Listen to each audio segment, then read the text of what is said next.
देखो देखो कौन आया, आदिवासी शेर आया।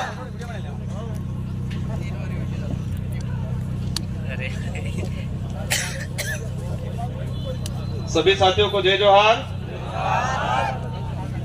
मेरे वक्तव्य शुरू होने से पहले मैं ये जो धरती है बासिया सरपोटा की धरती को नमन। इस मंच पे जो जिनकी प्रतिमाएं लगी हैं, इन सारे महापुरुषों को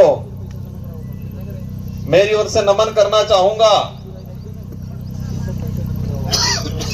जिस महान व्यक्ति ने हमारे भारत देश का एक महान संविधान बनाया है,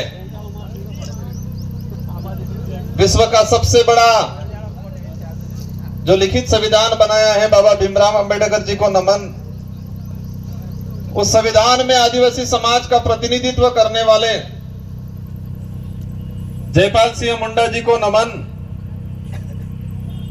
और इस आदिवासी इलाके के अंदर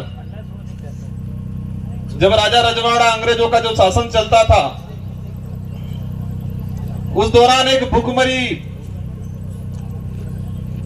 चलती थी। तो रॉबिनहुड पांडे के नाम से जो अमीरों को लूट के गरीबों को, जो भूखमरी से जो मर रहे थे लोग, उनको खिलाने का काम करते थे। उन रॉबिनहुड पांडे टाटा मामा को नमन करना चाहूंगा। इस पूरे इलाके में अगर भक्ति के क्षेत्र में बात करें और भक्ति के माध्यम से, शांति के माध्यम से आदिवासी समाज के अंदर जन जागृति लाके अंग्रेजों और राजा रजवाड़ों की गुलामी से बाहर लाने का काम किया। गोविंद गुरु महाराज को भी नमन करना चाहूंगा। इन्हीं क्रम में हमारे जितने जो योद्धा हैं, और हम मामा बालेश्वर जी को नहीं भूल सकते, जिन्होंने इस बांसवाड़ा पूरे जिले के अंदर आदिवासी समाज हो या अन्य समाज हो, सारे समाजों को एकजुट करके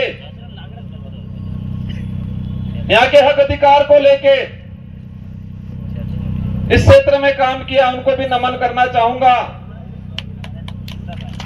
और मैं कोशिश करूंगा कि जितने जो महापुरुषों के मैंने जो नाम लिए और महापुरुषों के जो विचार थे, उन विचारों को जन जन तक पहुंचाने के लिए उन्होंने जो संघर्ष किया, उन्हीं विचारों को आगे बढ़ाने का काम मैं और मेरी भारतीय आदिवासी पार्टी करेगी और आने वाले समय में अनवरत करती रहेगी। इन विचारों को आगे बढ़ाएंगे। साथियों, पूर्व वक्ताओं ने हर प्रकार की बात बताई, हमारे क्षेत्र की बात बताई, आदिवासी समुदाय के हक अधिकार को लेकर बात बताई। और ये हमारा जो देश एक लोकतांत्रिक देश है, और उस लोकतांत्रिक देश में विचारों के आधार पे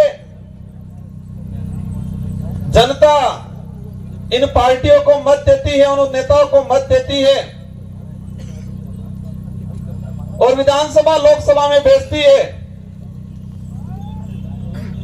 आज मुझे भी 84 की जनता ने दूसरी बार विधायक बनाया, और वो भी राजस्थान की 200 विधानसभा के अंदर।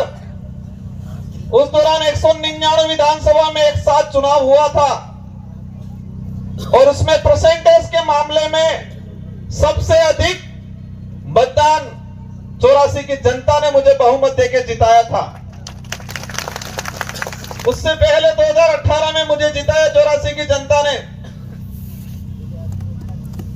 और आज मेरा सौभाग्य है, डूंगरपुर बांसवाड़े की जो जनता है, उस जनता की भावना थी कि ये व्यक्ति हमारे इस क्षेत्र का आदिवासी समुदाय के हक अधिकार एससी समुदाय की हक अधिकार की बात को लेके, माइनॉरिटी समुदाय के हक अधिकार की बात को लेके, और साथ ही क्षेत्र के अंदर अन्य समुदाय जो मानवता में विश्वास करता है, इन सारों लोगों की जो भावना है, उनकी बात है लोकसभा में ये व्यक्ति पहुंचाएगा। ये आपने विचार किया और आपके विचारों से हमारे पार्टी की जो सिलेक्शन प्रणाली है,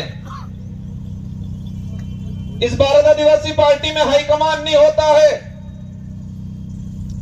और इस पार्टी में हाईकमान आम जनता, आम कार्यकर्ता होती है। और आपकी भावना के अनुरूप मुझे इस लोकसभा क्षेत्र का सांसद प्रत्याशी बनाया, और मैं उम्मीद करूंगा कि जिस भावना से आपने मेरा सिलेक्शन किया है, उसी भावना से मेरा इलेक्शन भी करोगे, ये मुझे उम्मीद है आप सबसे।